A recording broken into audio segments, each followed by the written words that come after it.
Chapter 12. Not that I don't want you here, but why'd you ask to come with me, Orville? 7 days had passed since I joined the Hunters Guild, and most days had gone similarly to the first. We woke up early, had a light breakfast, got our asses kicked, got chewed out by Remus, endured a couple of nasty comments from Penelope, ate lunch, got our asses kicked again. It was pretty routine at this point. Except for the whole lunch thing. I can't believe we're expected to eat 3 times every day, possibly even more if the day was a long one. Utter insanity. It kind of pisses me off. I asked why hunters were expected to eat so much, and everyone looked at me like I was crazy. At least I didn't have to stay in the guild hall all day every day. I was worried that I would, but thankfully I still have a bit of time to go around town. I even got paid a little bit during the training, to live off of. Apparently it was hardly anything according to Nora, but I immediately went and asked the secretary people if I could see my daily pay. When the coins plopped in my hands, I could hardly even believe it. This could be split 12 ways. How was this hardly anything? Every day after that, I collected my pay and went to buy food as soon as we got our first break. Not for me, since the guild had plenty, but for the shock. Just simple, cheap stuff. Quantity over quality. But unless the day was especially short, I had just enough to buy a shitty street rat meal for everyone. Remus has been on my ass to spend time with people during my breaks, Orville eventually answers, staring around. The two of us were wandering the stalls, heading deeper and deeper into the bad parts of the city so I could find a vendor who actually sold food at a reasonable price. I didn't need any of that fancy stuff that had actual flavor, after all. I'm just here to keep people alive. And you chose me? You never talk to me. He stares down at me for a while. Yeah, he eventually says. You don't really talk to me either. It's why I picked you. I nod. That made sense. So many of the others would talk about nothing well past there being nothing left to talk about. Yap yap yap, talking to talk. Orville must not like it either. I don't have much reason to talk to the guy, so I tend to not. He wasn't particularly impressive or strong, but he did well enough during practice and like. What else do I need from him? I had to talk with Nora a lot about positioning and coordinating. I had to talk to Bentley because he never paid attention beyond whatever enemy was in front of him. I had to talk to Penelope because half the time she just wouldn't do anything unless someone told her to. Orville, meanwhile, shot the targets that needed to be shot. I didn't need to manage him at all, and outside of practice I barely ran into him. He was always either out practicing or sitting in his room. Eventually, I find someone grody enough to serve shit food at a decent price, and I load my arms full. Orville offers to help carry some of it, which I gladly take him up on. From there, I lead him through the back alleys, twisting further and further into the figurative underbelly of Skyhope. Even I now notice the marked decrease in the quality of my surroundings. It was odd feeling so comfortable here, now that I looked so very, very out of place. I drew eyes that a starving street rat would quickly scamper out of sight from. I had to meet those eyes now, lest I be seen as a target. Vita, Orville eventually comments, are you sure we're in the right place? There are a lot of criminals here. Not all homeless people are criminals, I grumble. Orville glances back to an alley entrance we just passed, where a group of 5 men had been kicking the shit out someone. Oh. Well. Yeah, those guys were criminals, I admit. Is this safe? He asked. No, not really, I tell him. Did you bring your bow? No. I did not think I would need it. That sucks. Either because or in spite of my weapons and armor, however, we make it to the shack unaccosted. I knock on the door, which falls over. Oops, I murmur. Vita. Excited cheers erupt from within the shack, and in moments I'm swarmed by kids nearly trampling each other for a chance to hug my waist. Laughing, I almost get knocked to the ground by the unstoppable force of starving children. I hand out the food as fairly as I can manage, keenly aware of how horribly thin they all were. Did I really look like that only a month ago? I'm still dangerously thin, but a bit of muscle was filling out my frame. The difference was staggering, and it tore at my heart. "Well, hey there, kiddo." I looked up, grinning as Rowan stepped over the tide of children and pulled me in for a hug. "I'm not a kiddo," I answer automatically, squeezing him tightly back. "How've things been going?" "Better, thanks to you." "Who's this? Got a boyfriend already?" He tilts his head towards Orville, causing me to turn red. "No. Rowan, don't be gross. This is Orville, my team's shooty guy." "Huh?" Orville murmurs, looking up and just barely blinking away an expression of mute horror. "Oh. Yes. It's nice to meet you, sir." "Likewise, shooty guy," Rowan answers, giving Orville a friendly handshake. She means I'm the archer," Orville says, his eyes flicking back to the 12 munching kids every so once in a while. "Did Vida grow up here?" "Well, she was with us for a bit over a year now," Rowan answered. "What she was doing before that is her business. It was just more of this, but worse," I answer. "It's really not that exciting." "Worse?" Orville mutters, but I don't bother to answer him. It couldn't be that hard to imagine. Just keep taking things away. "So, Vida, I was actually hoping to talk to you privately for a bit?" Rowan prompts. "Oh. Yeah, sure." I turn to the kids. "None of you steal anything from Orville or I'll kick your asses, okay?" A chorus of giggles and ahs was the only answer I needed. I step into the shack with Rowan, moving out of sight and letting him put up a silence bubble around the both of us. "The Templars want me to spy on the broken Drakens," he said flatly. "Oh," I murmured. "Well. Shit." "Yeah, oh shit is right. I don't know how they found out my connections. Honestly, I half expect they don't know and they're bluffing me out. The debt we owe the Drakens.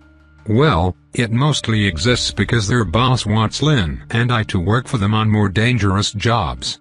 Trained mages are worth their weight in metal in this part of the city, and Lynn is. Lynn. I didn't think it was worth the risk, but now the Templars want me to take that offer, join the gang, and report back to them. I scowl. "Do you even have the option to say no?"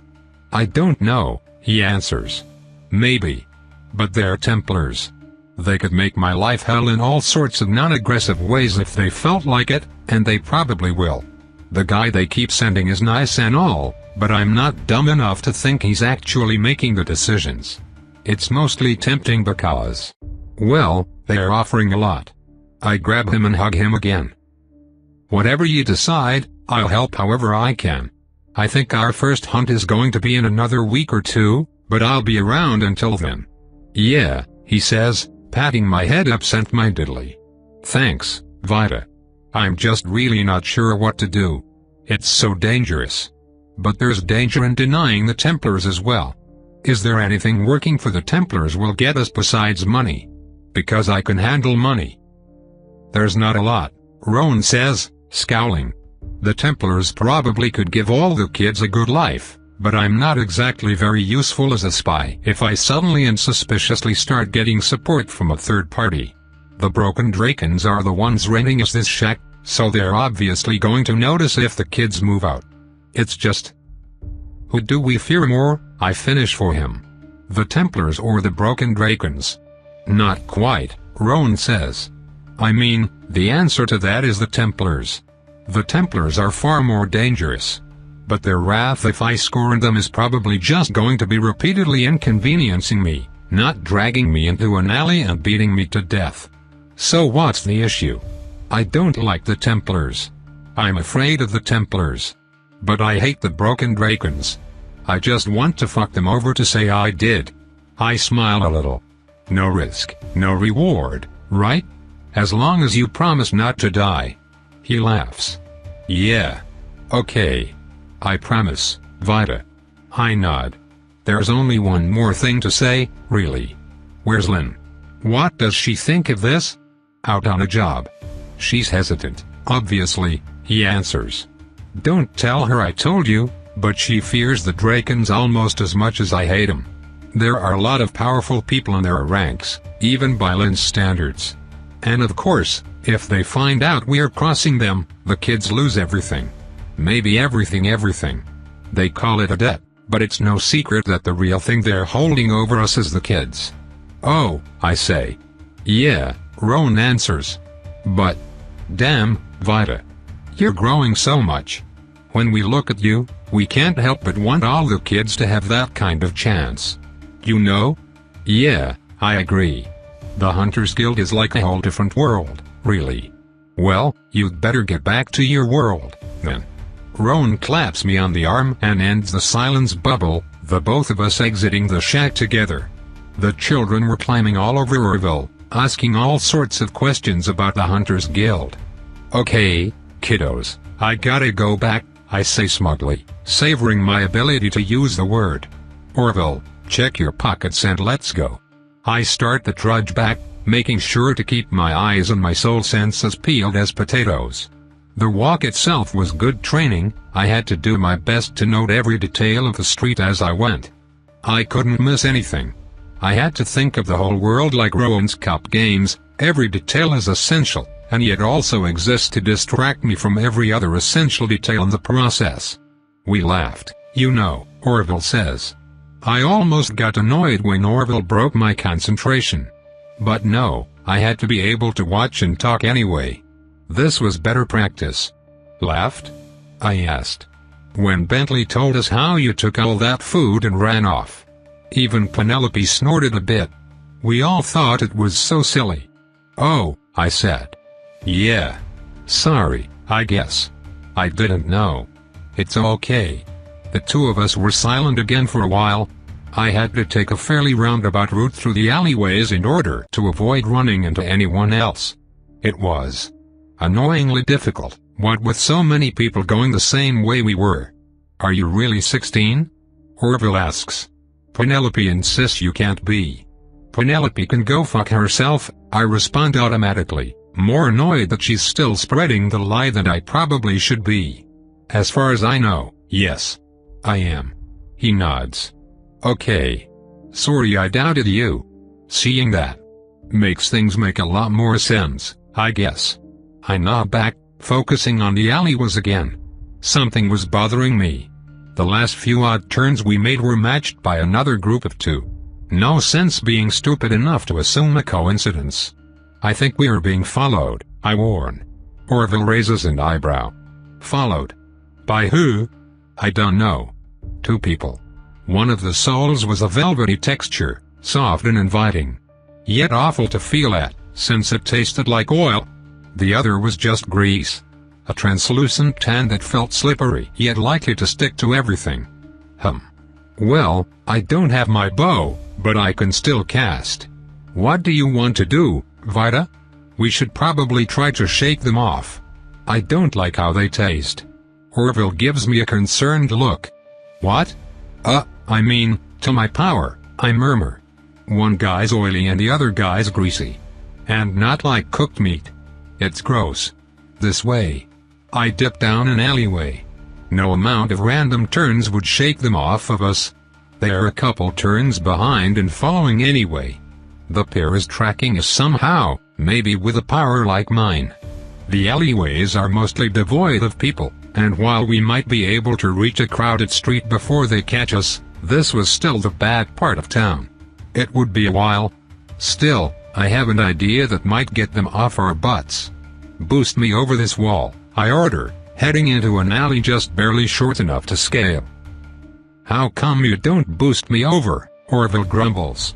I'm lighter than you. Come on, just do it. He helps me on top of the divider, a simple clay wall cutting the alleyway off of what was technically private property. Up top, I turn around to reach down and help Orville up as well, legs dangling over the other side. I pull him up just barely in time to spot Friggs and Squigs walking into view. Those assassin guys. Really? Why were they following us? Get down, I whisper to Orville. What? He asks. Rolling my eyes, I push him over the wall, putting a finger to my lips as he looks up to protest. I didn't know what these two murderers wanted, but there was no sense letting them get a good look at my friend. Lying on my stomach, I was uncomfortably doubled over, feet and arms each dangling on one side of the solid clay wall. It was more than a little bit of an awkward position to look down at people from. I made an effort not to glower as Squigs and Friggs approached. I suppose they're not bad as murderers go. They gave me some tasty food and let me pick up a tasty soul, after all. Still, it was good to be cautious. Well, if it isn't little Vida. Squigs calls out, raising his arms to the sides like he was inviting a hug. You didn't tell us you were one of Lynn's brats. You didn't ask. I called back. It's not a secret or anything. We're just surprised, Friggs replies smoothly. We know Lynn quite well. We're co-workers, even. Her employer hires us from time to time. The shorter man, Friggs, had the velvety soul, and was much better at acting proper and polite than his partner. Though he still creeped me out. Well wishes to you both, then, I say down to them. Why are you following me? We're just pleasantly surprised.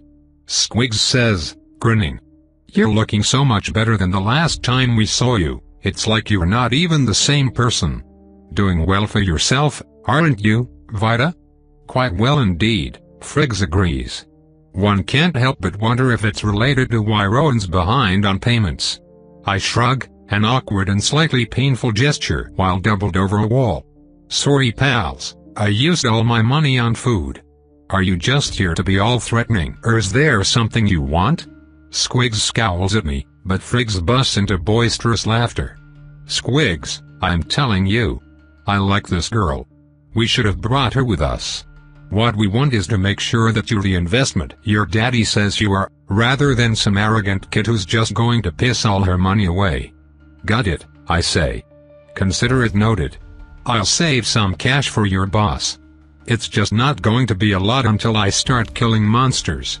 Fucking hell, Squigs curses. Monsters? You're a hunter? Your get-rich-quick scheme is to die. You know they stopped giving out care packages to relatives after you bite it, right? I'm not so sure, Squigs. Friggs laughs. I'd be willing to bet on her. A hunter is a noble profession, and I think it's an especially great fit for someone like her. Someone like me? I ask slowly. He smiles. A killer, of course. You have the ruthlessness to survive. When is your first hunt, Vida? I scowl at him. I'd be surprised if it was more than 2 weeks from now, but I don't control that. 3 weeks, then, he says. Show that you're a wise investment by then, Vida. My scowl deepens. Okay, I say. Also, Rowan's not my dad. I hop off the wall on the other side from the pair of killers, landing next to Orville. It wouldn't actually stop them from following us, I bet, but they didn't move to do so. That was a relief, at least. Orville opened his mouth to say something, but I shushed him again, moving quickly away from Squigs and Friggs. I kept mental track of them all the way until they left my detection radius, and only then did I start to relax a little. Okay, I said. Now you can talk. Are you in debt to the mob? He hissed. Technically no, I say. But basically yeah. More like they're making me responsible for someone else's debt because they can and might stab someone I like if I don't help pay it. He gives me a funny look. You are weirdly nonchalant about this, he says. I shrug. It's not that big of a deal. I was planning to help pay it anyway, they didn't need to threaten me over it. But they did. Shouldn't you be worried? I frown, thinking about their soul sizes. Not that much bigger than mine. I might be able to take them. He stares at me for a bit as we walk. They called you a killer. Have you killed before? Yeah. How many? 1, I lie. Unless you count rats. What's way more common is how many I see die. How many would that be?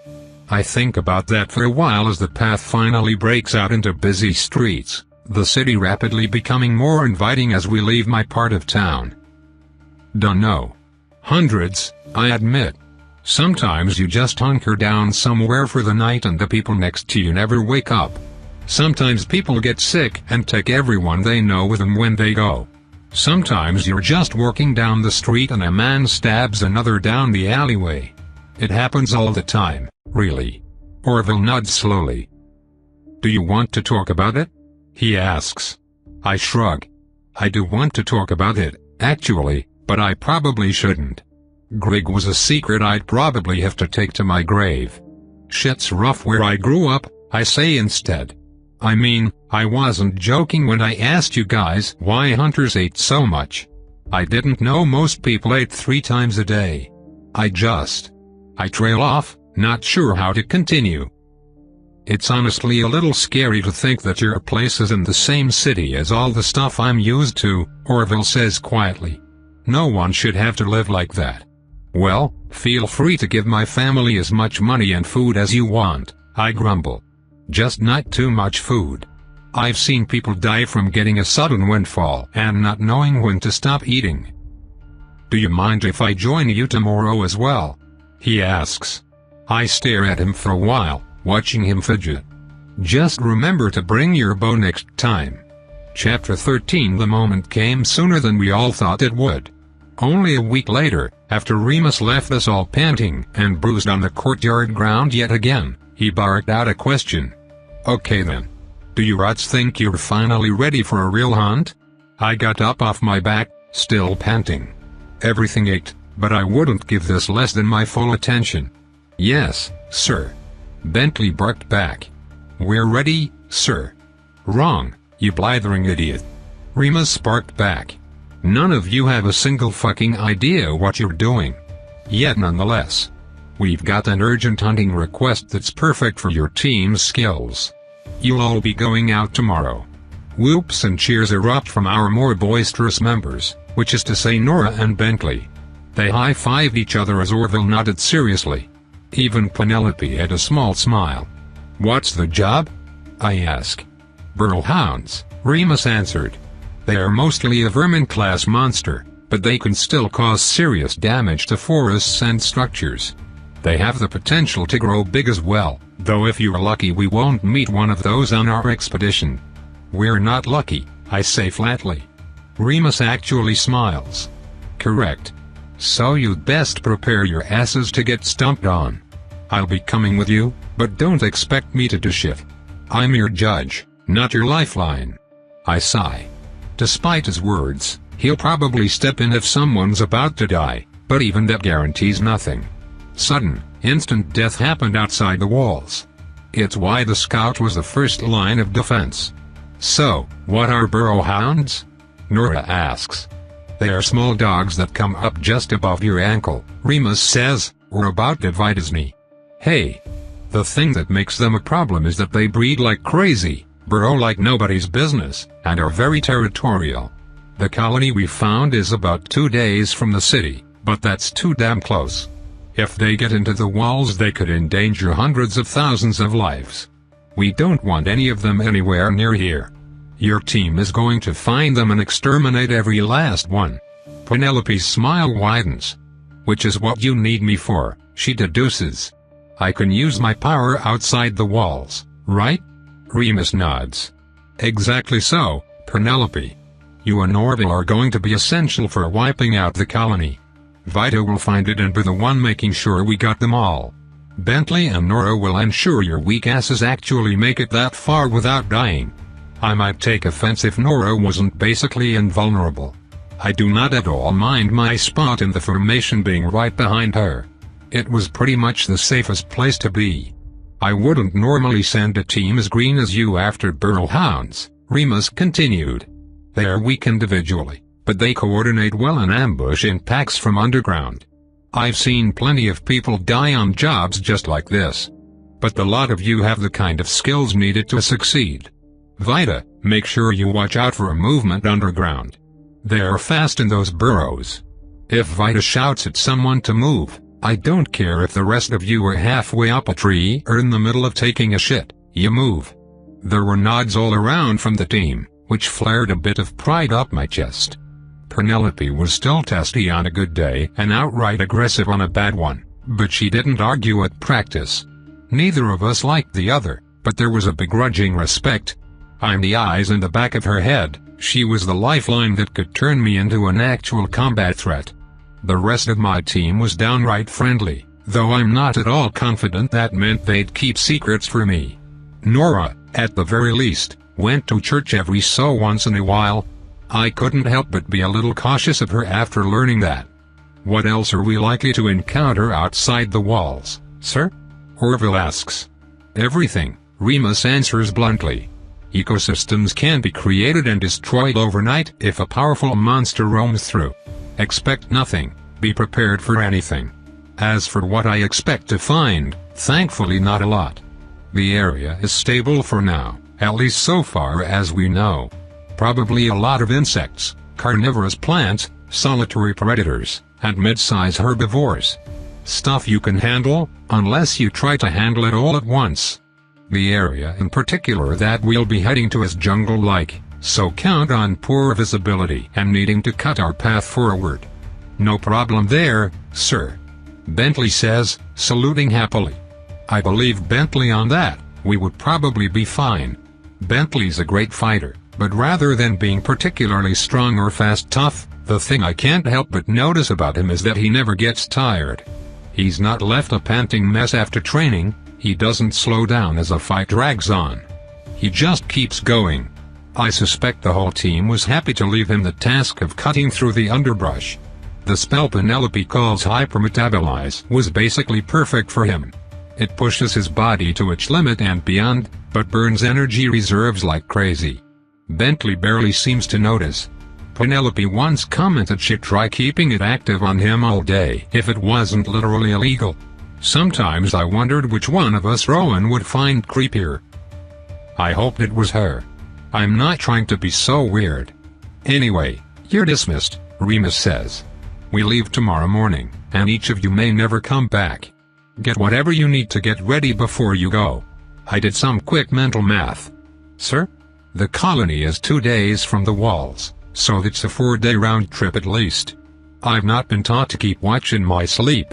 Remus raises an eyebrow. Bold of you to assume you'll get to sleep, Vita. I open my mouth, close it, then open it again. Was that a joke, sir? No. Sometimes on jobs you'll need to stay awake for days on end. But hopefully, this will not be one of those jobs. We'll be making camp well before nightfall, and you will sleep during the day.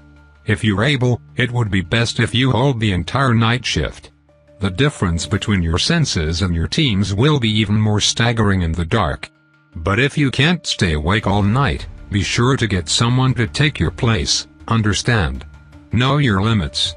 I nod. He nods back, and makes his exit. The team continues to sit on the grass, due to exhaustion from most of us and solidarity from Bentley. Let's make sure to do this perfectly, Penelope says seriously, sitting up into as regal a position as she can manage. I'm tired of being coddled by the old man. Easy enough of a thing to say, Nora answers, flat on her back. I agree, though. I'm stoked for this. Being our own hunter team, getting strong, making the big money? That's where it's at. Getting strong. It came as a surprise to me to learn how much of my team held that as part of the reason they became a hunter. It's true that hunters who lived were incredibly powerful, but I hadn't really thought about that. I plan to do the same thing, after all, but have a completely different way I'm going to go about it. However, I am stronger, even without eating any souls since joining the guild. My soul was just a tiny bit bigger than it was before. Same with the rest of my team, all natural growth, no blasphemy. Although I suppose I'm making assumptions about their soul-eating habits. People just got stronger when they got better at stuff, I supposed. Which made sense. Babies and children tended to have much smaller souls than adults, after all.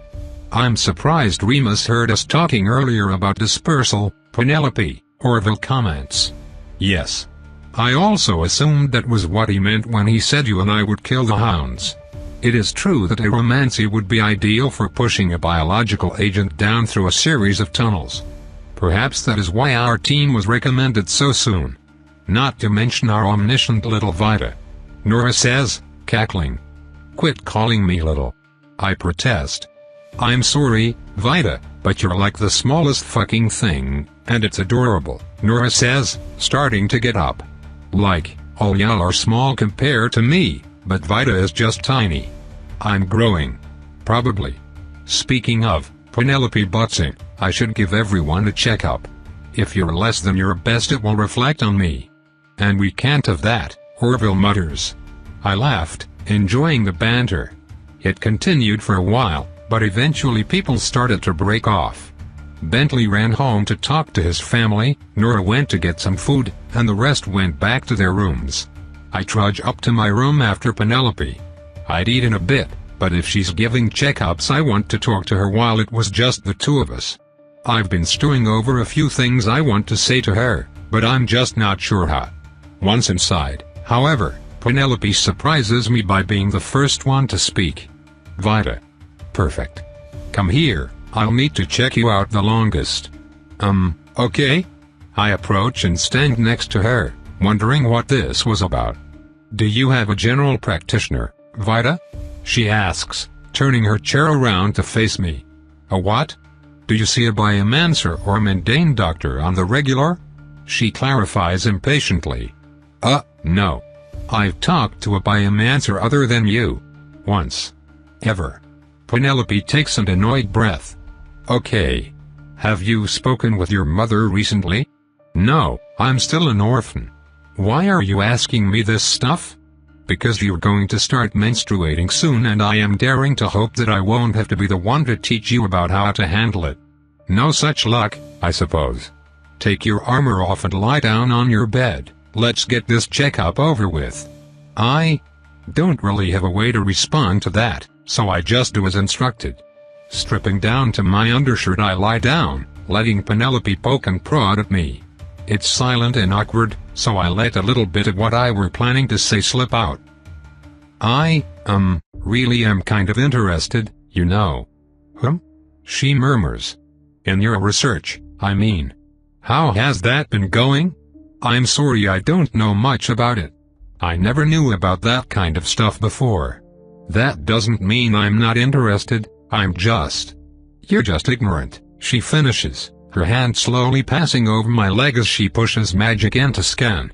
You say that as if you expect it to be an endearing quality. It isn't. I hold back a hiss of annoyance and press on. I just mean. It got me thinking. If your work disproves that the brain links the body and the soul, then what does link the body and soul? I couldn't tell you. That's outside the scope of my research. I scowl. Come on, a guess at least? She scowls right back, but thinks on it. I don't know, she says. If you had asked me before I started my experiments, I would have agreed that the brain was likely the link between body and soul. There doesn't seem to be anything else that could do that job. It's the most obvious link to make. Only creatures with a nervous system or nervous system equivalent are known to have souls, or so the church says. We have to take that information for granted, of course, as methods to view such interactions ourselves would require at least basic animancy, and that's a door no one wants to open. But if having a brain is a requirement for having a soul, then logically, the soul being linked to the brain seems like a very reasonable hypothesis. But when you remove the parts of the brain said to link with the soul, nothing seems to happen. What if something happened and you just can't see what it is? Well, that's what more research is for. I'll need a new batch of rats after our outing. Nodding, I let her get back to poking and prodding. Was that a successful conversation? I winced as she jabbed at my chest, which hurt like a motherfucker. Come to think of it, I should probably ask the team doctor about that. Do I, have a nipple infection or something? There was a brief pause, and then all of a sudden Penelope burst out into uproarious laughter. It startled me so much I almost jumped off the bed. I've never heard her laugh before. Ha ha ha. I'm sorry, it's just... ha ha ha. What? I ask, blushing. What's so funny?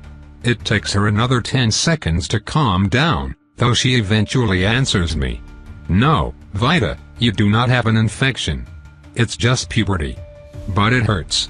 I protest. A lot. And that's completely normal, she tells me, still chuckling a little. Why is that normal? Because breasts exist for the purpose of torturing women, she says flatly. Now turn over, we're almost done here.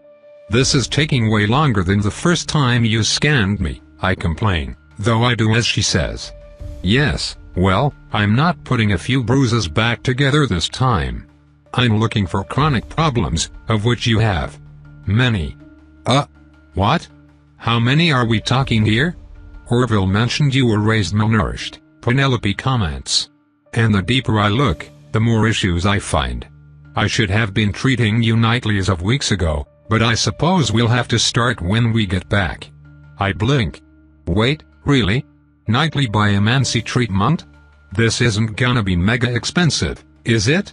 I'm already in debt. Of course you are, Penelope answers flatly. But no. I need you alive.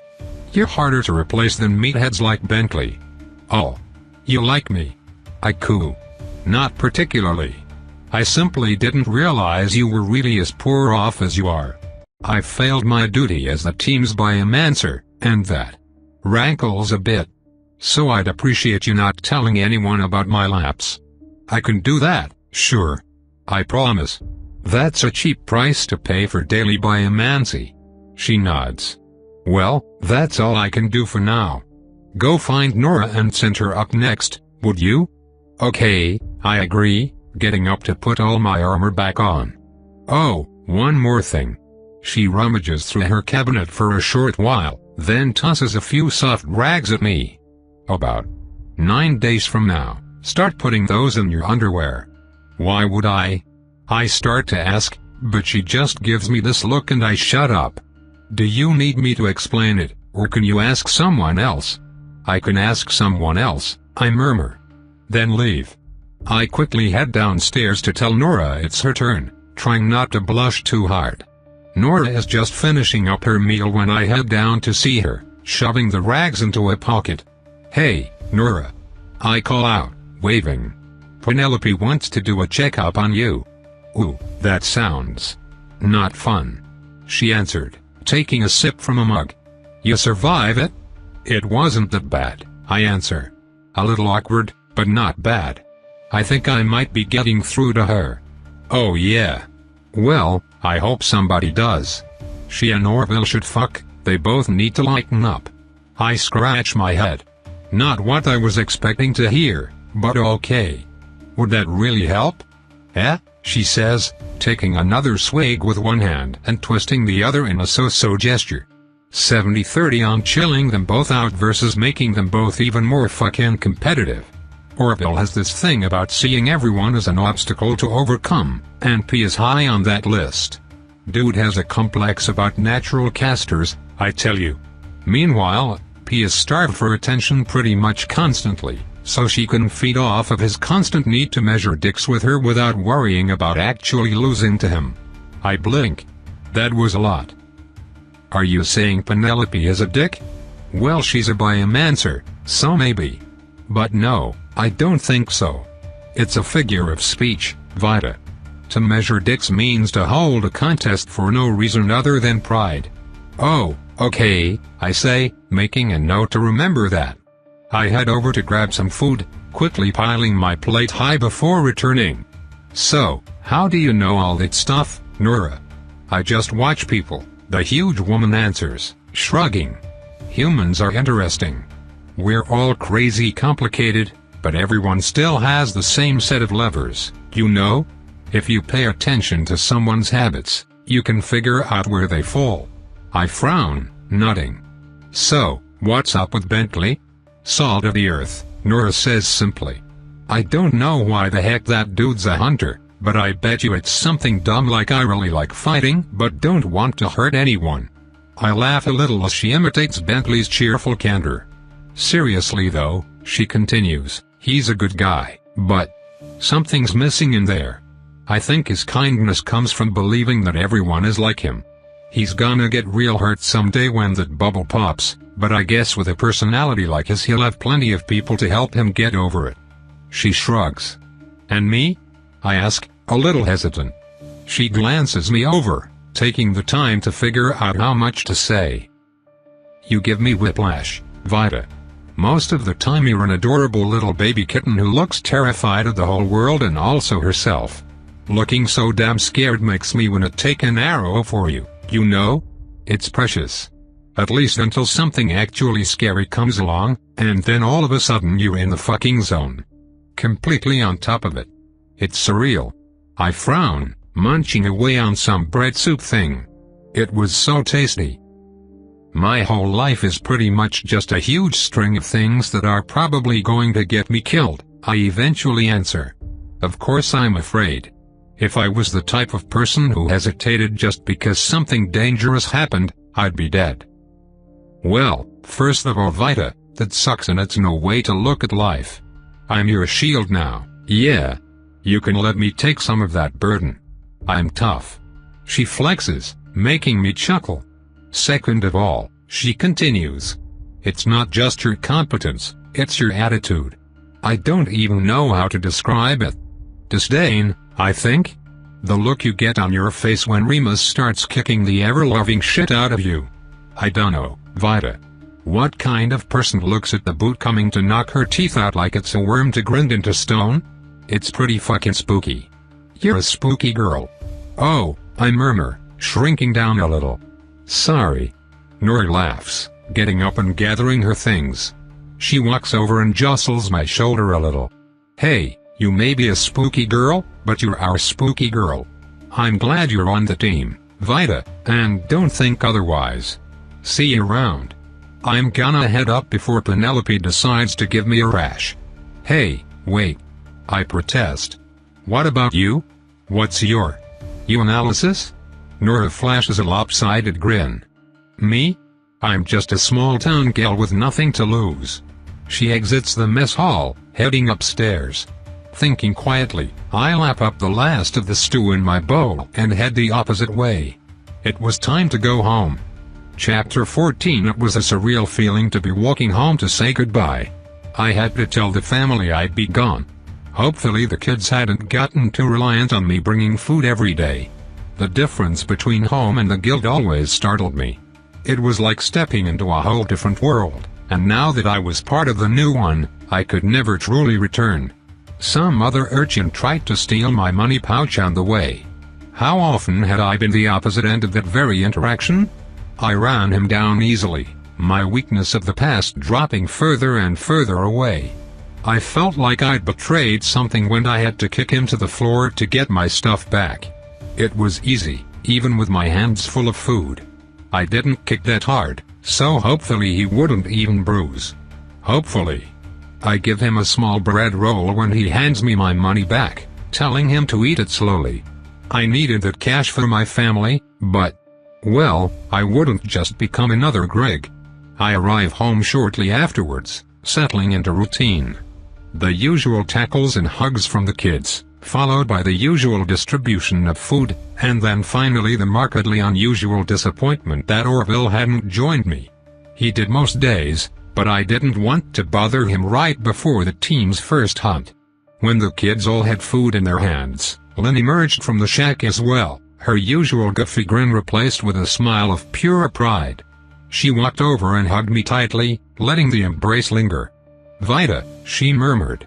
Thank you so much. You've truly been a lifesaver these past couple weeks. Literally? I ask, raising an eyebrow. That was an important sort of clarification. She grimaces. Maybe. I've kind of been relying on you. The broken dragons seem to think that the help you're giving me means I have more time for them. I scowl. Were they trying to keep us all starving? Well, make sure you tell them I won't be able to help for a while. I'm going on my first hunt tomorrow. Lynn's eyes go wide, a worried expression marring her freckled face. Really? That's so soon. They are going to send you out after only a couple weeks of training. Are things okay at the guild? The way we were told, we were being sent because our team was a perfect fit for the job, I answer, shrugging. I don't know if there's more to it, but the work does seem to be tailored for our team. Plus, Remus will be with us, and he's crazy powerful. I think it'll be fine. My guess is that I'll be away for the next 5 days. You can count on me coming back richer and stronger. Lynn takes a deep breath before laying down and scooping me up into another hug. It startled me so much that I almost grabbed for my spear, but legs dangling, I wrapped my arms around her and hugged her back instead. "You can count on the Drakens taking every last cent," she whispered softly in my ear. "They just want to use me. There's no intention of letting us pay off the debt." Damn. I had been afraid of that. "They should know better than to steal from thieves," I whisper back. "Tread carefully, Vita," she answers. "They don't control all this by chance." I nod and she puts me back down. "So. Wow. Your first big hunt, huh?" Lynn says, her usual goofy grin back on her face. "Don't be making me cry now, Vita. The boys already joked that I'm a mom." Well, she totally was a mom, but I don't know if it's a good idea to tell her that. She'd raised most of these kids, and even if I've only been with her a year, she was the closest thing to family I had. Honestly, I've always wondered. "Lynn, why do you do all this?" I ask. "Like all the charity stuff." "It's weird." She puffed out her cheeks a little, blowing out air. "Well, that's a doozy of a question, isn't it? Why do you do it?" I blink. What the heck was she talking about?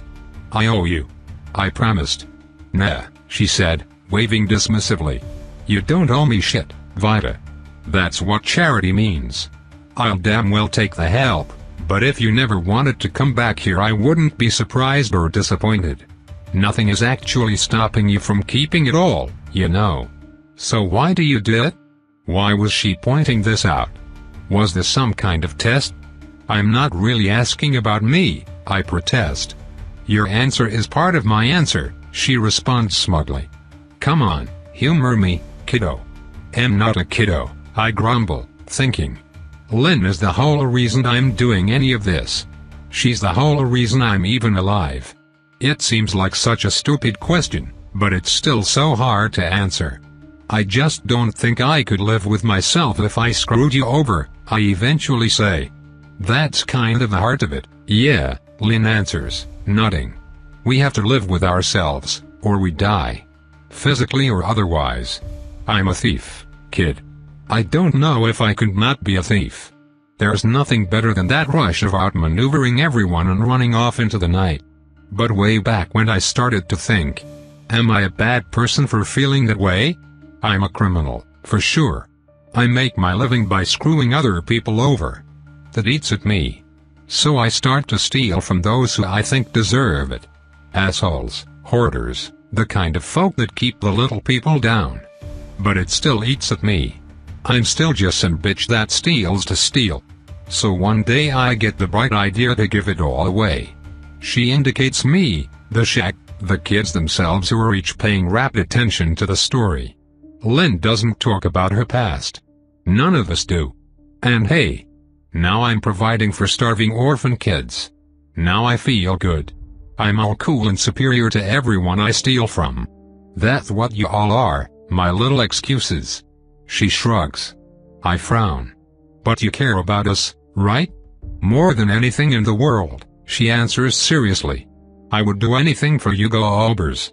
Anything at all." It surprised me. I didn't expect to get so attached. I swallow, holding back on the urge to hug her again. Likewise, I choke out. "Please stay safe while I'm gone, Lynn." "Hey. That's my line." She laughs. "I don't know what I'd do if something happened to you."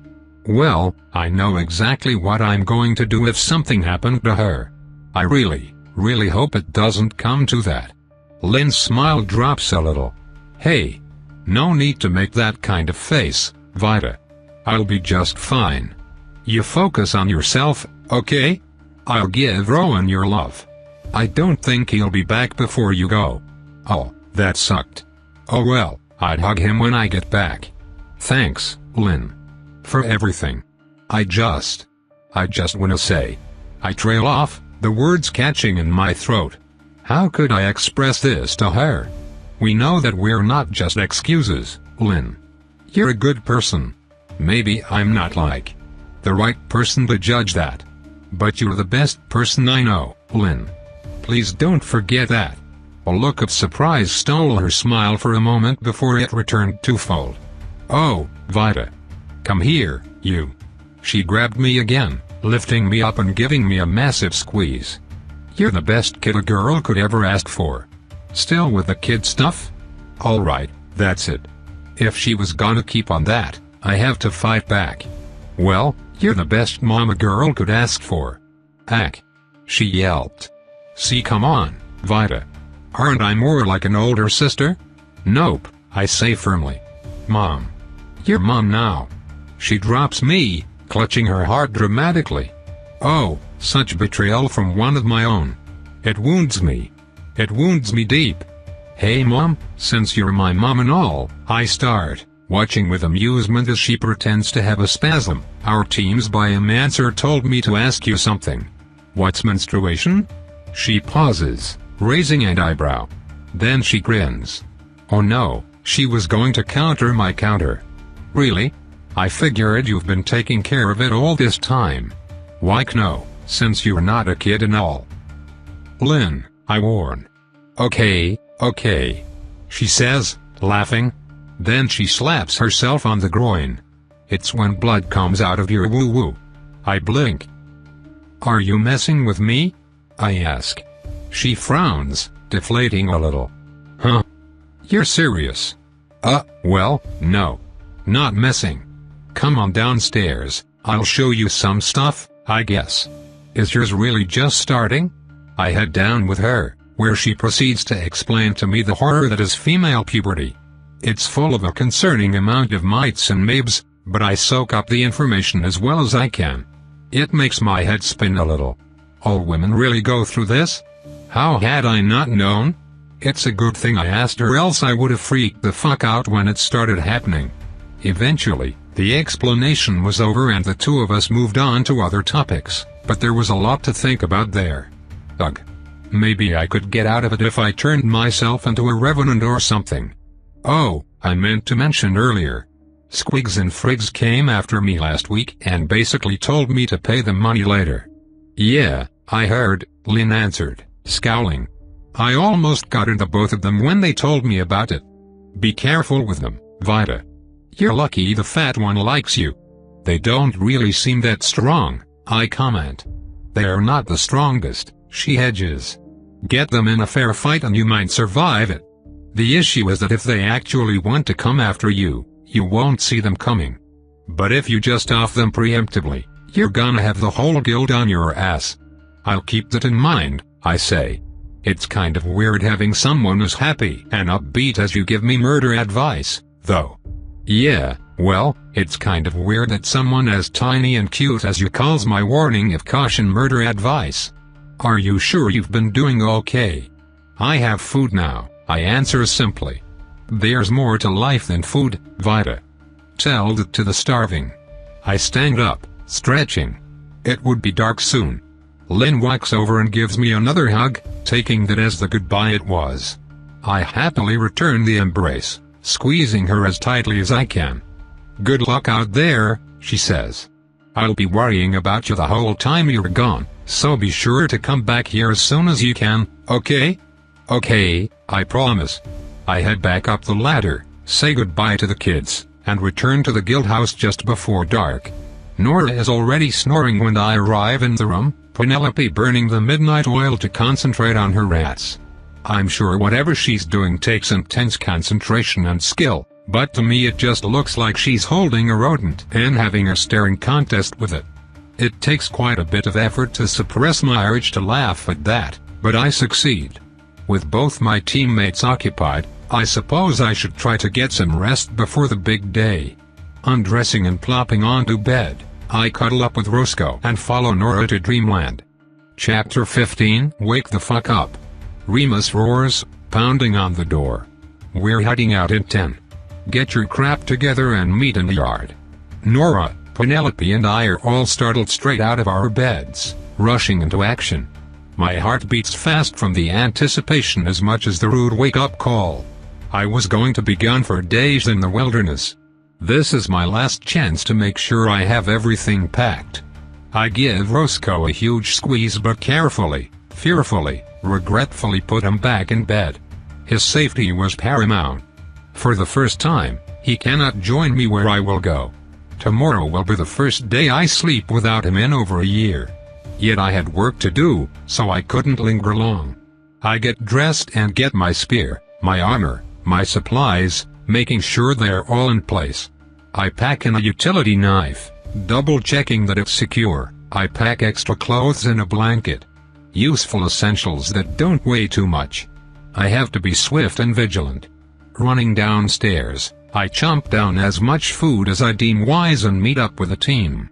I show up right in the middle, third behind Nora and Orville.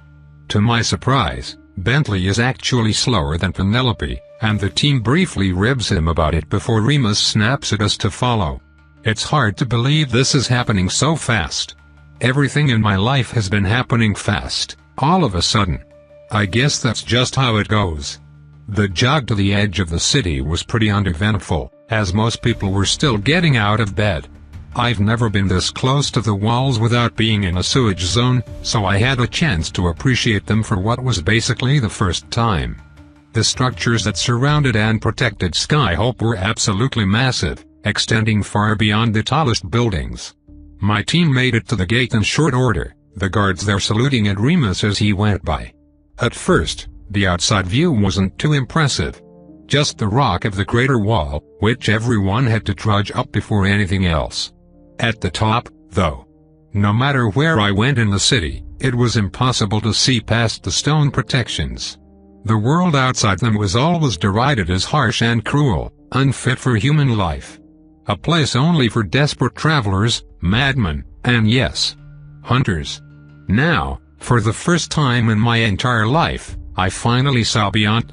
It's beautiful, I whisper. A path from the gate curves out and around the massive crater behind us, surrounded by craggy chunks of stone flung hundreds of years ago by the impact. Beyond that, the world gets greener and greener, eventually blossoming into a massive, untamed jungle that stretches farther away than I've ever been able to see before. I saw, for the first time, a horizon, a massive expanse that terminated at nothing less than the infinite yellow sky. I could see the edge from here, the indisputable proof that we, too, stood on one of the flying chunks of rock that dotted the world above. I, who lived in a city I so arrogantly called big, were just a tiny, unnoticeable speck on the world that truly was, which lay itself out before me. I'm not the only one in all, either. Even Remus pauses to let everyone soak the sight in. It is beautiful, he agrees. But almost everything you see exists as a danger to us. This is it, boys and girls. No one knows what all is out there. None of your training prepared you for this. Stay sharp, learn fast. Or die. Yes sir. My team caroused back, and we moved out. The sights didn't get old, even as the hours passed. I'm always surrounded by tiny bug souls, vermin souls, bird souls. Things like that were all over the city. Yet the variety and insane quantity of souls here was almost overwhelming, before even factoring in all the new and exciting soulless stuff. Long grass tickles at my legs as I push through it, directing the team where to go. Only an hour into our journey, I felt something large enough to make my heart skip a beat, a humming green soul with an acrid smell that made me want to stay far, far away. Directing the team around and away from it, we continue on.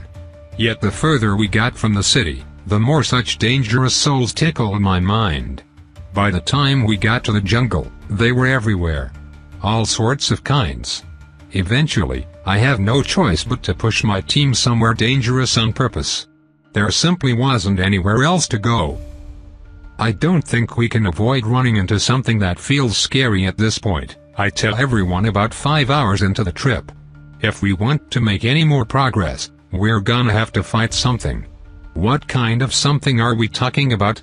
Nora asks. I'm not sure how to answer that.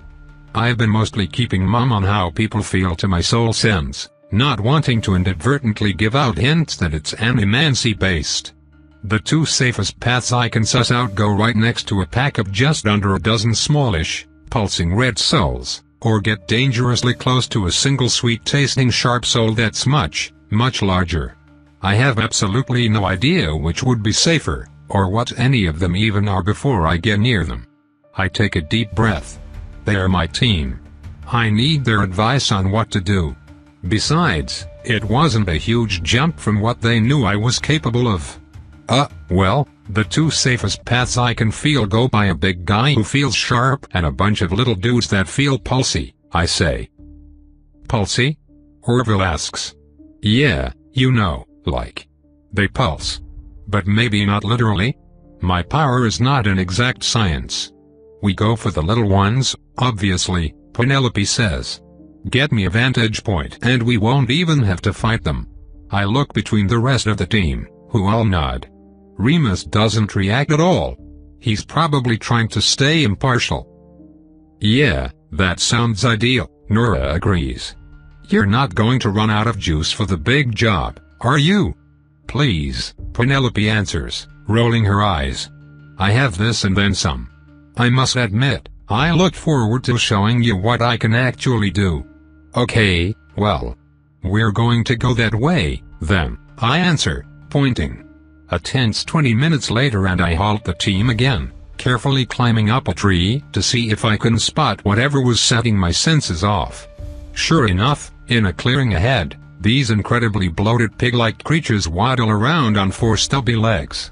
Each was about the size of a morbidly obese house cat, with a long snout and no apparent eyes. They moved slowly, hoovering up plant matter around them. They seemed totally harmless.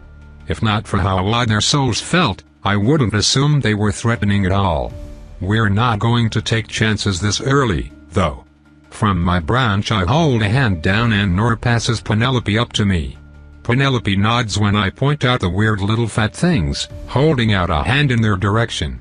Her eyes focus, and I feel the tiniest stirring in her soul. For the next minute, nothing seems to happen. I watch with bated breath, giving Penelope whatever time she seems to need. Then, suddenly, one of the little creatures falls over. Then another, and another, over and over until all 11 of them are motionless. Then they die, something my senses can barely feel breaking within them. The souls float up ever so slightly, resting just above the corpse they were once part of. Even as relatively small as they are far, far larger than rot souls. It's quite a bounty. I feel out with my senses, making sure even the ones out of sight were dead. They were. Dead souls shone far more easily to me, beautiful bright spots to my mind. I wanted them. How could I get close enough to collect the souls without being suspicious, though? I have an idea. Okay, they're dead, I announce. Should we recover any materials from these things? Remus hopped up the tree, staring down at the bodies. Not what we're here for, but good instinct, Vita. Follow me, this will be a lesson. He jumps down and heads towards the bodies, letting me scramble after and help Penelope do the same. Score. They were valuable, which was great in and of itself, but now I have an excuse to get close and nab souls. Wait, calm down. Don't get too excited, me. I still have to be nonchalant about it. How did you do that, Penelope? I ask, trying to seem as interested as possible while I mentally drooled over my treats. I crafted an airborne infection that targeted their nervous centers, she answers frankly. Wait, what? Orville asks. That sounds really bad. We're not gonna die, are we? Don't worry. Bentley answered happily. I'm sure Penelope wouldn't do anything to put us in danger. Indeed, she answered. You should all be fine. And on the off chance that you do get infected, I'll heal you. Wow, reassuring, Nora commented. Quit bantering and get over here, Remus demanded. One of you grab the bodies and gather them here. On it, sir. I happily volunteer. Skoo-oo-oo-oo. Be careful with them. I head to the nearest one, yoinking the soul and storing it in my arm. I don't eat it quite yet, moving on to pick up the dead body. Bright red markings streaked the back and sides of the little ball of fat, and the thing smelled absolutely wretched, like farts mixed with rotten eggs. Carefully and gently, I grabbed each body, stored the soul, and brought them to Remus. You are all damn lucky that you have an offensive biomancer on your team, Remus says flatly, causing Penelope to preen like a peacock. These are blessed hogs. They are aggressive, they can spit acid, and if you puncture them in the wrong place or punt them too hard, they blow up. There's a beat of silence from the team. As inch. Inflate, sir? Orville asks slowly. No. As an explode. Remus pulls out a knife and stabs into the side of a blessed hog, causing each of us to wince in anticipation of the promised detonation. It doesn't come, Remus instead carefully cutting the creature open and extracting a bladder-like organ, his glove slicked with blood. This bit right here is the nasty shit. We can sell these for a lot in the walls. It's full of some valuable chemical or another, I don't know how it works. I'll show you lot how to cut one open again, and then you'll each get to try it. Don't fuck up.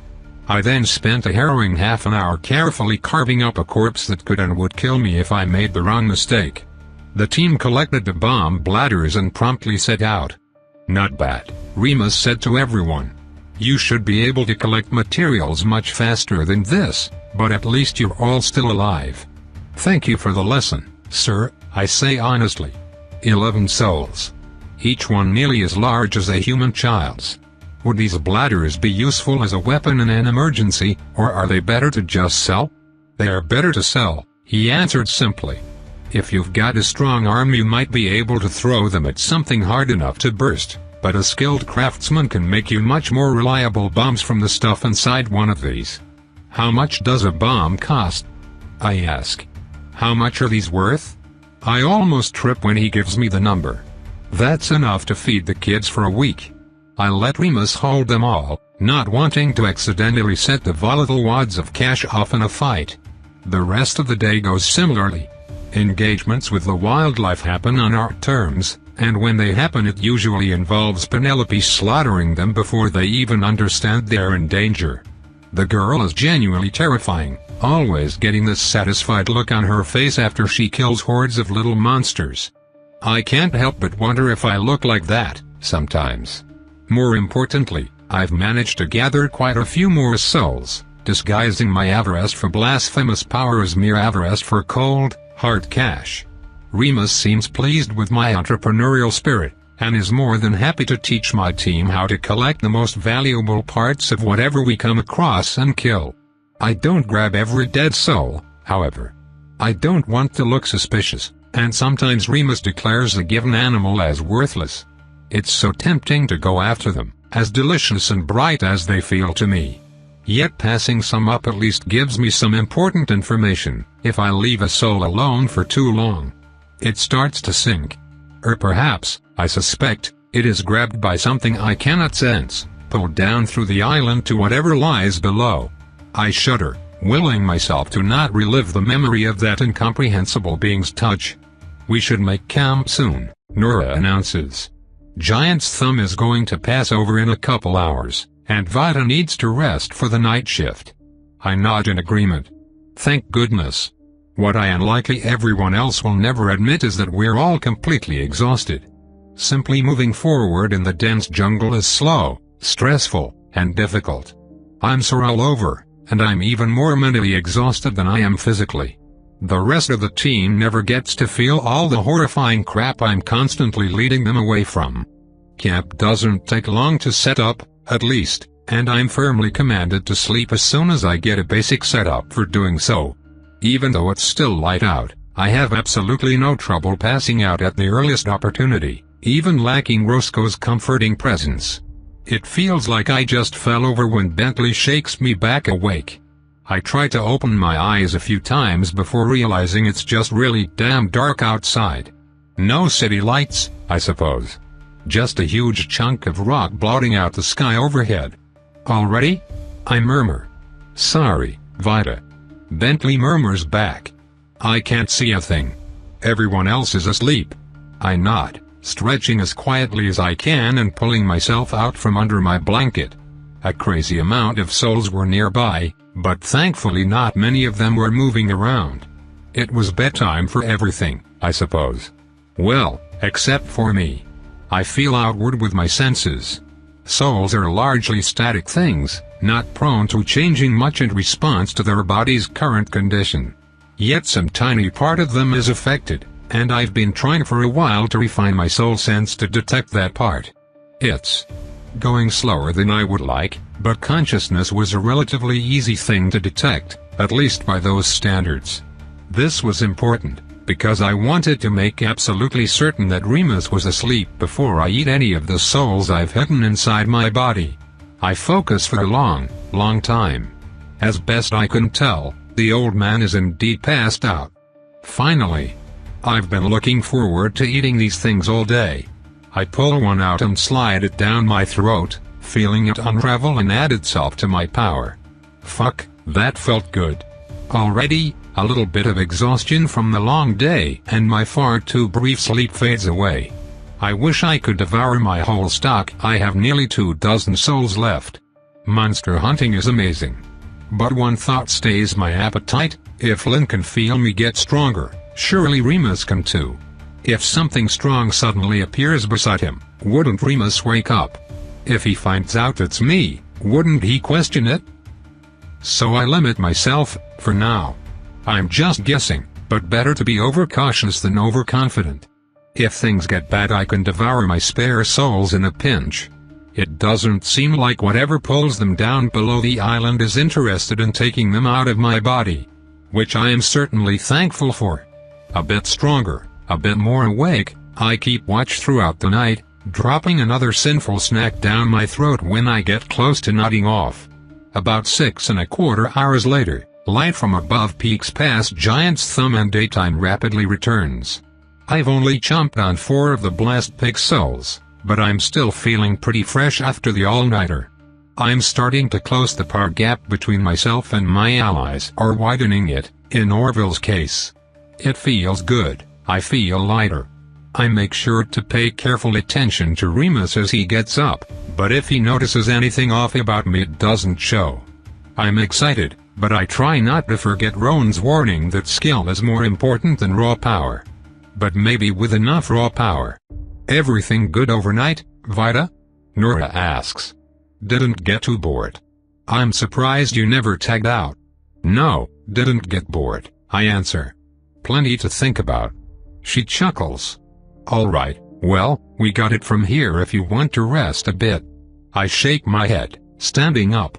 I felt fine, and there was still a long walk before the team reached the last place the burrow hounds were reported. Things hadn't gone as bad as I've been led to believe. I've had plenty of worse days in the slums. I hope it will stay that way for the rest of the trip.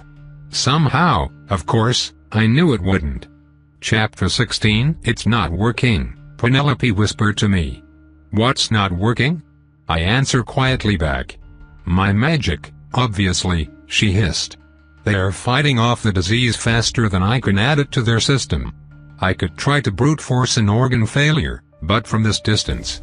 I scowl, staring down at the bedentacled creatures below me. They seem deceptively simple.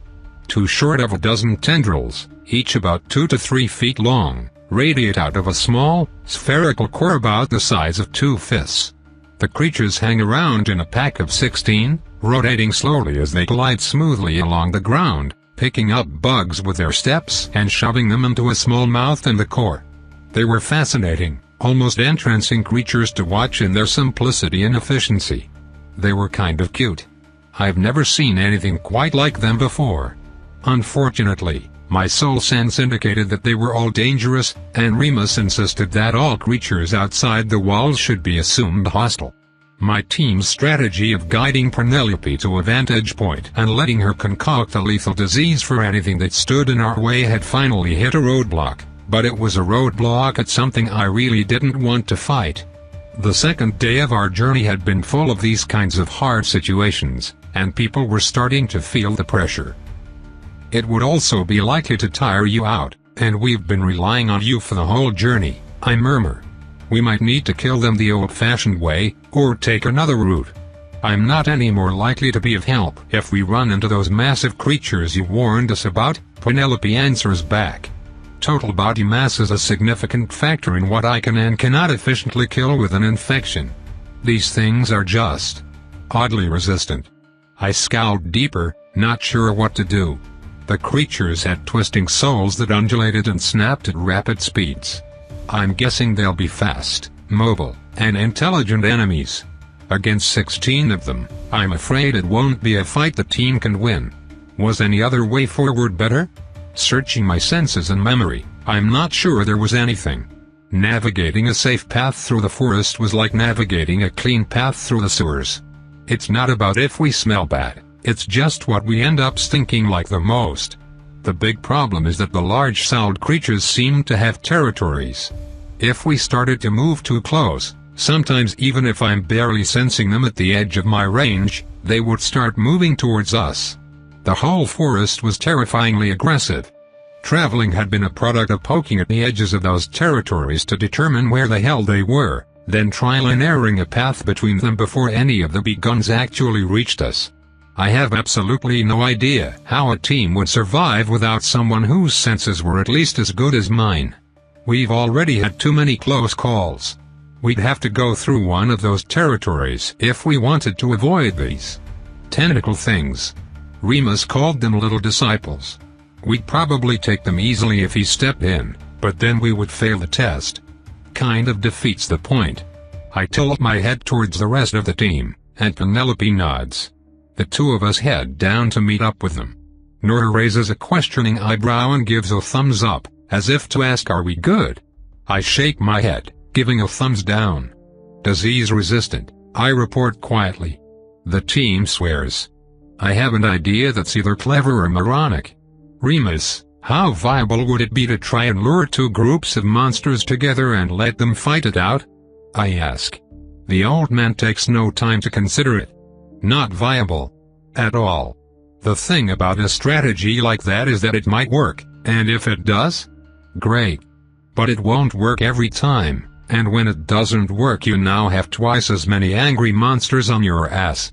You need to go into every plan assuming that the plan will fail, because someday it will. Such as right now. I nod, having figured as much. Penelope had been downright tickled to be the one doing most of the killing so far, but now we were pretty deep in the forest and the rest of the team didn't have much experience actually fighting monsters. Our backup plans were not very good. Well, these guys look fast and smart, I murmur to the team. And there's 16 of them. But if we try to head around, we're gonna attract the attention of whatever big-ass thing was making those thumping noises. The team shuddered.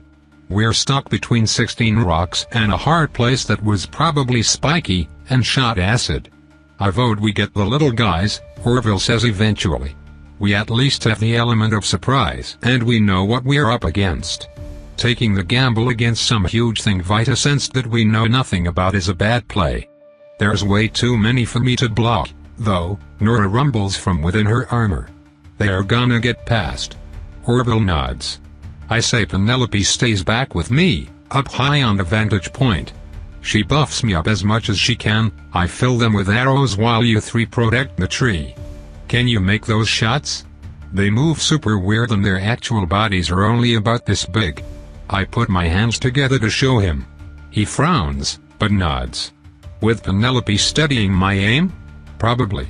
There's still going to be plenty for the rest of you to kill, though. Bentley nods. I think it's a good idea. He says in about as quiet a tone as the huge boy can muster. We can protect a single tree trunk, right? Will you be okay down here with us tall folk, Vita? Nora asks, grinning. Guess I'll have to be, I answer humorlessly, grabbing at my spear. Damn, would I be able to do this? If worse came to worst, should I pull their souls out? Should I turn them against each other, make them into zombies? Would I survive the aftermath of that if I tried it? Probably not. I'll keep that as plan Z. I suppose I'm back to support, Penelope sighed. I know I'm still needed for our main objective, but I think it's best if I exert myself a bit here regardless. Her fingers were already tracing those invisible patterns only learned mages could see, taking her time with a complicated weaving rather than the quick spells she used in the middle of battle. She touched me and I felt magic take hold, though I'm not sure what her spell actually did. She repeated the process for the others, trying to hide the sweat rolling down her face as she did so. Then she and Orville made their way up a tree while me and the others put our backs to it, Nora in front with myself and Bentley flanking her. Half a minute passed, then Orville let loose a shot. One of the 16 souls died immediately. Another shot came, then another, claiming one more life. The little disciples screeched in fury, blasting towards our team even faster than I had suspected. I gripped my spear tight, battle stance ready as they burst through the underbrush, yet another dead to Orville's shots as they skittered towards us at terrifying speeds. 13 were still left when the first one made contact, Nora stepping forward to slam it with her shield. Penelope murmured something above us and the spell on my body activated, sharpening my focus to a razor's edge. I stabbed down, taking the stunned monstrous life as Bentley's wild swings ripped half the tentacles off of 2 others, crippling them. Yet there's still 10 more, and the remaining beasts are hit at once. Their horrible screeches ring in my ears as one leaps at me, a circular mouthful of rows upon rows of serrated teeth opening from its core. There's an intense calm about me as magic guides my limbs and accelerates my thoughts. I stab forward, clean through the mouth, ready to move on to the next one. But it doesn't die. The little horror clamps down on my spear, blood spewing from its mouth. It actually bites down, ripping the tip right off. Shit. In an instant, everything is chaos. 3 little disciples crawl over Nora, blinding her and trying to peel her helmet off her head. 2 more harass Bentley, screeching and hissing as they dance outside the range of his axe, distracting him. The one with my spear tip embedded in him struggles to move, but 2 more shoot past and start climbing the tree. I swing what remains of my spear like a club, aiming to knock them off as tentacles suddenly wrap around my leg, lamprey-like mouth chomping open my calf. I turn to try and beat the newcomer off just in time to see the last disciple jumping right at my face. Pain surges through me, and while it's no worse than what I've had before, it was going to be if I didn't do something. The thing on my leg reels, opening its jaws in preparation for a deeper bite. I wouldn't even be able to stand soon, and if that happens I'm dead. Screw that. This arrogant fucking animal was touching me. I rip its soul out through its tentacles, pulling its life into the very leg it was trying to dine on. It took more effort than I expected, but it was still fast enough. Still, it was best not to get caught. I yanked the utility knife out from my belt, dropping my broken spear. The other leaping monster collides with my head, but I devour the life from its body the moment it touches me, before it can even try to bite. With 2 quick jabs of my knife, it's easy to stab the already dead disciples. Hopefully, no one would catch them being dead beforehand. Orville. Incoming. I shout, turning my attention to the disciples on Nora. They had actually succeeded in undoing the straps on her helmet, which she was trying desperately to hold on to. I grab one of the disciples with my free hand, kill it, and stab its body. The other 2 immediately turn on me, screeching in fury but meeting similar fates. A blast of wind from above almost knocks me face first into the ground, sending the 2 disciples on the tree careening to the forest floor. They screech furiously, but seem to notice they are now outnumbered, as they immediately turn and skitter away at speed. The ones Bentley had been fighting do the same.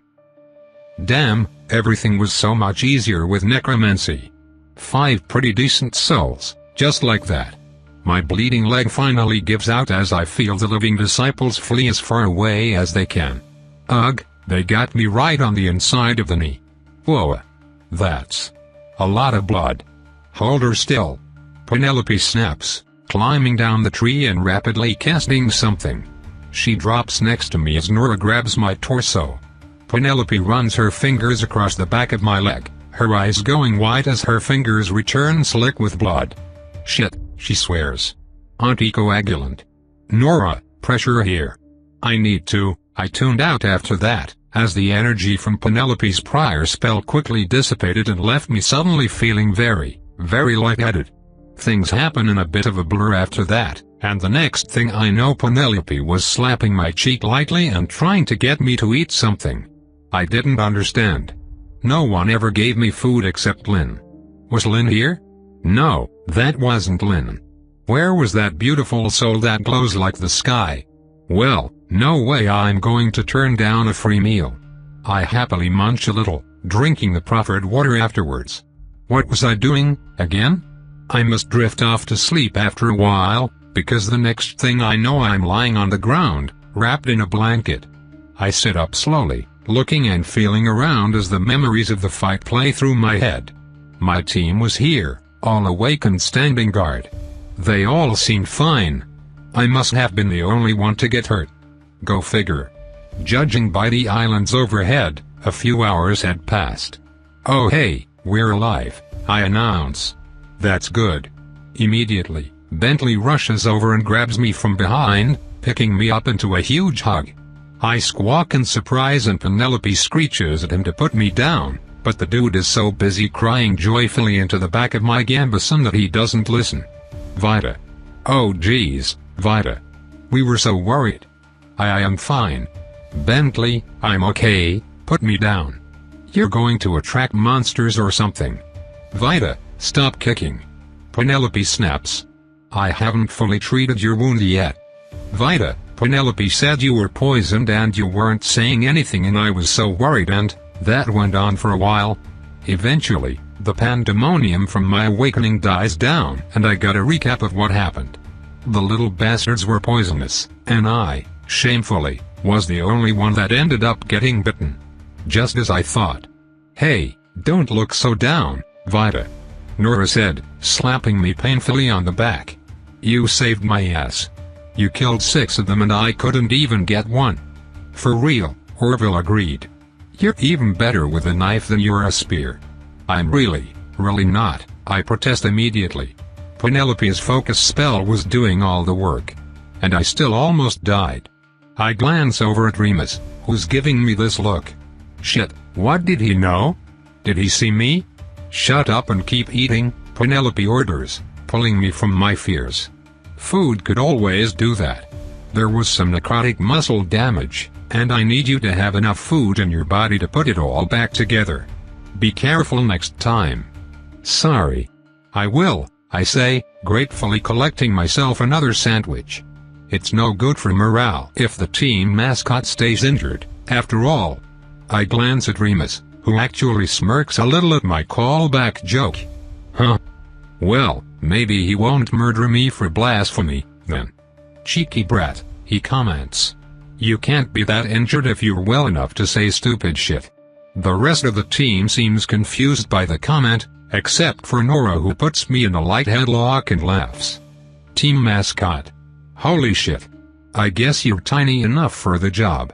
It's funny because my height is a product of extreme past suffering, I respond blandly, taking a bite out of the sandwich. Nora takes it as a joke, which it kind of was, shaking me a little more. Everyone get off her. Penelope eventually orders. Do not touch her until I say she is healed. Laughing at the fuming biomancer, the team backs off and lets me eat. I successfully down another sandwich before Penelope demands to look at my leg again, which I gladly show her. Thank you, Pen, I tell her. You saved my bacon. That was not a bacon sandwich. And don't call me that. No, it's an expression. I'm just expressing gratitude because you saved my life. I really prefer being alive, so I appreciate it. She snorts. As if I had the option of anything less. The whole mission ends if you die. We're completely reliant on you to chart us a path. And also in combat, apparently. That's not the kind of thing I'm confident I can repeat, I protest again. Hell, I could stab half the stuff in this forest right in the head and they'd just shrug it off. Penelope stared at me for a bit, her piercing gaze judging me silently. Well, as long as you're functional for your main purpose, you should be good to walk now. Do you need further arrest, or shall we get going? I move my leg experimentally, wincing a little. I really didn't want to slow the team down any more than before, but working probably wasn't the best idea. Should I just walk on it anyway? No. Pride was stupid. I may as well rest. If only I could rest while moving. I glance over at Nora. She stares back, raising an eyebrow. I hold both arms out towards her, making grabby hands. What? she asks. I wiggle my arms a little, flexing my fingers faster. A small, whimpering noise escapes my lips. Behold, Nora, the ultimate technique of the tiny beggar. The cute and innocent face. Oh my God, do you want to be carried? She asks, slowly starting to grin. Come on, Vita. Use your words, honey. I whine again and shake my arms more, causing her to laugh and stand up. Gathering her things, she lifts me all the way onto her shoulders. Holy crap, she was tall. There, you dork. Now which way are we going? I giggle and point, orienting my mental map immediately. Hopefully, we could still get most of the way to the objective before nighttime. I didn't want to be away from home any longer than I had to. Chapter 17. The pressure is on as we continue. Souls start getting larger and larger on average as we move further and further from the city, and it's getting increasingly difficult to avoid large monster territories. Still getting a piggyback ride, I use Nora's helmet as a surface to help repair my spear on the go, which she tolerates with the patience of a goddess. More and more monsters end up resistant to Penelope's attacks as well, to her increasing dismay. Still, the team manages to cut our way through a winding path of obstacles, making good progress before settling down for the night. I have another nap before nightfall, assuring everyone I got good rest on Nora's shoulders and that I'll be fine overnight. It isn't a very long night, thankfully, so I even believe myself. You know, as long as I got a few soul-based pick-me-ups to help keep me awake. Unfortunately, to my annoyance, some people seem to be having difficulty going to sleep. I had been afraid of something like this. I think Remus knows something is up. Will he confront me about this? Will he find out? Will I be killed? Yet while the others rest, Penelope is actually the one who got up and sat down next to me instead. If you're hiding another talent, she hisses quietly, it would be damn helpful if the team knew about it. My eyes narrow. What did she notice? I need to tread carefully here. Appeal to her ego, she'll like that. Is stabbing things considered a talent nowadays? I ask, voice flat. I'm telling you, your spell just makes it way easier to move and think. Vita, she answers, her eyes narrow. Remus had us take apart the bodies while you were passed out. Your last 5 kills didn't die from dagger wounds. I swallow. What the heck did they die from, then? I don't know, she answers icily. I was hoping you could tell me. I grimace, body sagging. What the heck do I say? Oh yeah, you caught me. I'm actually forbidden by the church and government to exist. I might be able to brush off my death touch as a non-animancy talent, but having more than one talent was pretty rare. People will be inclined to wonder how Scout Sense links up with an apparently non-biological kill vector, and I don't doubt 1 or 2 people will come up with soul magic. That was too many. I didn't want this spreading around. Okay. You got me, Pen, I say dramatically. The truth is, I'm so stunningly beautiful that lesser creatures faint in my presence. What? It's true, I drawl. The gods themselves sing praises of my infinite beauty. Not even the Mist Watcher could resist holding me in a delicate embrace. She slaps me backhanded, hard. The crack of it echoes once in the otherwise silent night as a welt blooms on my cheek. Well, Remus is definitely awake now. Do you think that you're funny? She hisses. We all could have died. You nearly did die, and you're making jokes? I guess I get to add you to the list of people that will hit me if I say something they don't like, I comment dryly. Is she going to keep pushing this? Damn it, this is the worst possible time, too. If Remus had been asleep I might have been able to just kill her and make her a revenant. She'll at least stop being such a bitch to me all the time. An expert biomancer can probably stop herself from decomposing, right? Wouldn't that be a fun and handy way to make her use her powers? Quit looking at me that way, Penelope says, leaning back a little. Quit staring as if I'm beneath you, you little shrimp. I blink in surprise, mastering my expression with significant effort. Right. I should calm the fuck down. My cheek stings a bit, but that's no reason to plot a fucking murder. What is wrong with me? She doesn't know anything. I'm fine. I take a deep breath. I'm sorry for the jokes, Penelope. I'm just really not comfortable talking about this, alright? I try to stand up and find a different place to sit, but she grabs my wrist and holds on. Why? She hisses.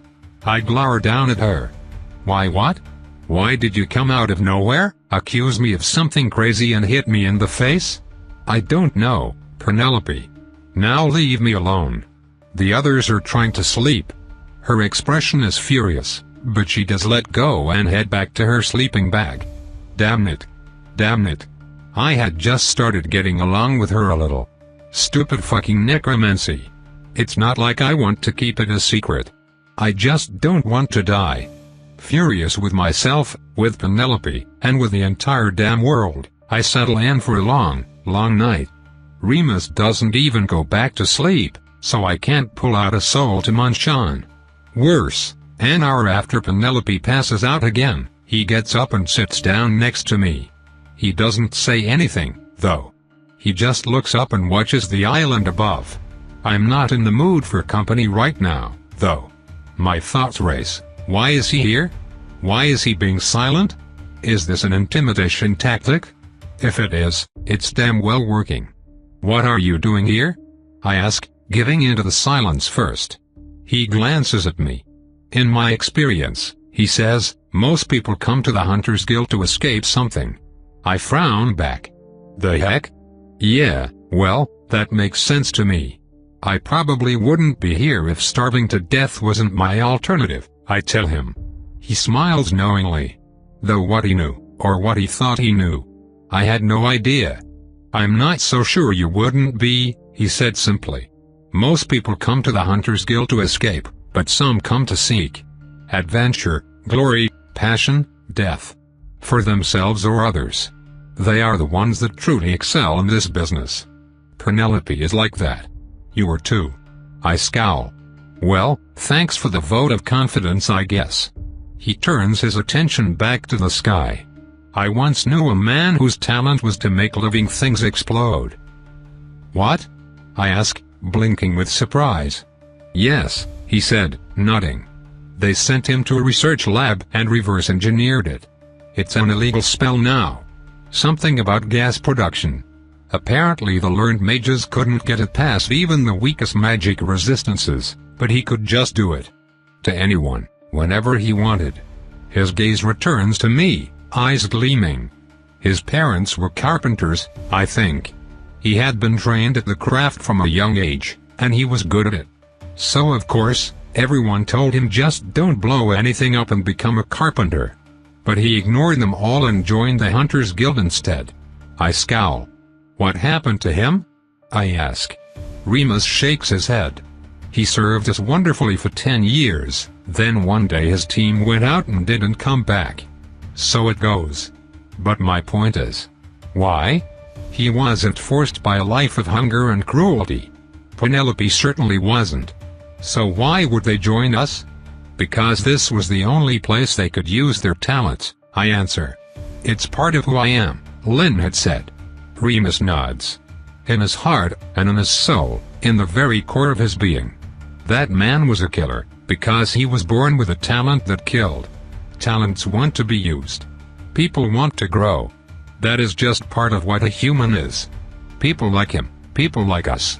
We kill monsters so we do not become monsters ourselves. For some people, the Hunter's Guild is a place to do something that matters before they die. Yet for others, it is the only place they can matter at all and still be themselves. I stare at him. He didn't seem aggressive at least. But there were hundreds of talents he could be talking about. Would his stance change if I told him what mine is? You think I'm part of that category, I say. That I have a talent for killing. He shrugs. I suspected there was more to you from the moment you signed up. And you have grown more from these past 2 days of fighting to the death than all our training sessions together. I just wanted you to know that you're in good company, when it comes to death. The Mistwatcher makes some of us healers and some of us warriors. It is just his will. Damn it. His will. Didn't that just cinch it, though? It figures that Remus is a Mistwatcher worshipper. All his flowery language applies to everyone but me, I bet. I appreciate that, I say stiffly. I still just don't think I'm comfortable talking about it. He flashed another knowing smile, which couldn't help but piss me off a little. He probably thinks he knows, because he probably never considered natural necromancy as on the table. Mistwatcher worshippers might want to kill me, but at least they also think I don't exist. That's alright for now. Just remember, one day you'll be out here and something will come after your team that will push you to the limit. If you hold back when the time comes, you will die. In my opinion, it's always better to go all out from the start than to save your trump card for the last move. Seize the upper hand and keep the momentum. That will always be more reliable than praying for a last-second reversal. He gets up and returns to his bed after that, leaving me to stew. Yeah, well, maybe I can become a way better hunter if I use hordes of undead. Wouldn't that be handy? Honestly, I'd love it. It sure must be nice having a talent people won't kill you for. Great advice, Remus. I should calm down. I'm probably just annoyed because I'm so exhausted. While I wait for everyone to pass out, I decide to check up on my own soul. I don't often pay too much attention to it, but with all these other souls I'm eating I probably should keep better tabs on it. Before, it had been dark, lightning-like flashes glowing occasionally from within. It had since grown substantially, the flashes now settled into a calm light, oscillating in brightness as if breathing. It's as though the blackness is a shell, holding the glow in despite its small cracks. It feels like an egg. What am I? Am I even human? My soul looks and feels nothing like anyone else's. It's like some alien thing hiding in a facsimile of a human soul's shape, just a creature in a shell of a girl. Have I always been like this, and never known? Or is adding other souls to my own changing how mine develops? I suppose it doesn't matter. I already know I'm a monster. Eventually, Remus falls back asleep. Thank goodness. Regardless of my musings, I happily pop out one of my spare snacks and swallow, letting stress melt away along with the soul in my belly. Ah, it felt so good. I couldn't stop now, so at least this is a fun way to end the day. I can't believe this job isn't even half over.